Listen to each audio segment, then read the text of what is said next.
Hey everybody, thanks for joining me. I'm Mike Drodas, Bible teacher and preacher, and you've tuned into my YouTube channel, Solving the Prophetic Puzzle. The rapture is real. It's not something that was made up on the spur of the moment. Jesus Christ knew that the rapture is real. He knew that one day he would come back for us. In fact, in John chapter 14, verses 1 through 3, he told his disciples, "Don't let your hearts be troubled. In my Father's house are many mansions. If it were not so, I would have told you. But I go to prepare a place for you. And if I go, I will come back for you." Jesus promised his disciples that he was going to go away one day, but he would come back for them. The disciples didn't understand this. They thought, what do you mean? How are you going to go away? Little did they realize that everything Jesus predicted would happen exactly as he said. On a certain day, at a certain hour, Jesus Christ was crucified, nailed to a cross. He died, he was buried, and placed in a tomb. 3 days later, Jesus Christ rose up from the grave. He was resurrected, and he had a resurrected body, and he ascended to heaven to be seated at the right hand of God the Father. John chapter 20 gives us an account of this very thing that we refer to as Easter Sunday. Now on the first day of the week, John chapter 20. Now on the first day of the week, Mary Magdalene went to the tomb early while it was still dark and saw that the stone had been taken away from the tomb. Then she ran and came to Simon Peter and to the other disciple whom Jesus loved and said to them, "They have taken away the Lord out of the tomb, and we do not know where they have laid him." Peter therefore went out, and the other disciple, and were going to the tomb. So they both ran together, and the other disciple outran Peter, and came to the tomb first. And stooping down and looking in, saw the linen cloths lying there, yet he did not go in. Then Simon Peter came following him, and went into the tomb, and saw the linen cloths lying there, and the handkerchief that had been around his head, not lying with the linen cloths, but folded together in a place by itself. Then the other disciple came to the tomb first, went in also, and he saw and believed. They saw and they believed. What did they see that caused them to believe?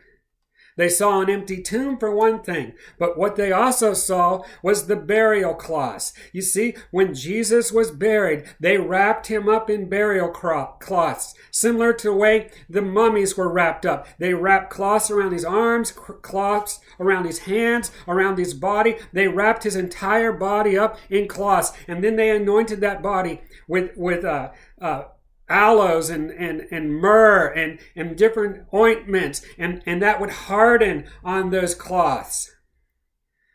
And that body laid there for 3 days.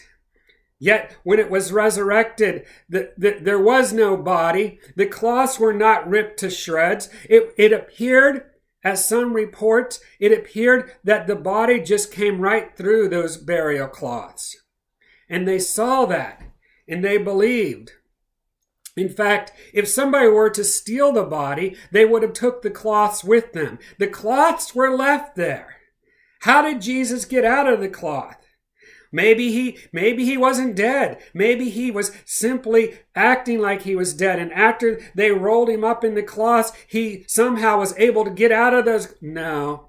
You know as well as I do, he was resurrected. Resurrected power came upon Jesus as he came up out of those cloths, and the disciples saw that, and they believed. And then they saw something else that we as Western people don't really understand. They saw the napkin neatly folded over to the side, the napkin that covered his head, and they realized something. You see, in the Old Testament times and in the Bible times, when a very rich man or king who had servants was eating a meal, and if he was eating his meal and he was going and he was finished, he would take his napkin, he would wipe his face, wipe his hands, and he would throw the napkin down, and then he'd walk away.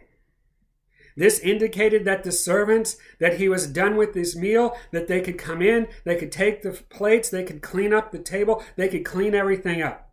But if the master, if the king decided that he was not finished, he would take his napkin and he would neatly fold it up and he'd set it to the side. This indicated to the servants Don't disturb anything. I'm coming back. Don't disturb anything. I will be back. And when the disciples saw that napkin laying to the side, it was as if a code was being sent to them from Jesus. I'm coming back. I'm not dead. I'm coming back. Yes, he is. 1 Thessalonians tells us exactly that. In our great rapture verse, 1 Thessalonians says, "For this we say to you by the word of the Lord, that we who are alive and remain unto the coming of the Lord will by no means precede those who are asleep.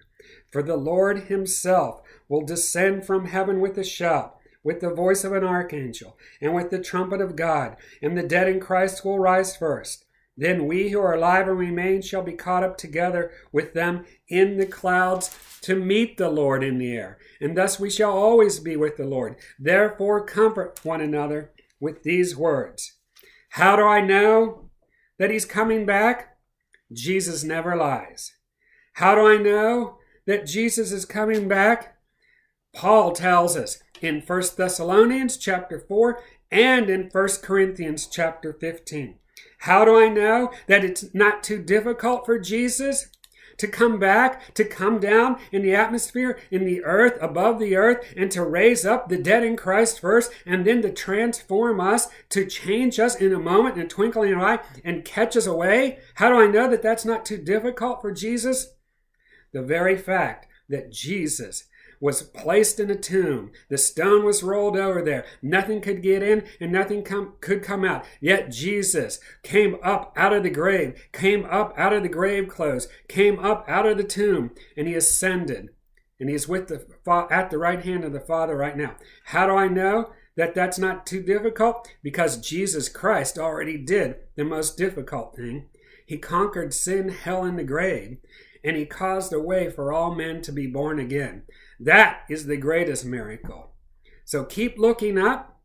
Jesus Christ is coming back soon. If you haven't liked or subscribed yet, please do that as well.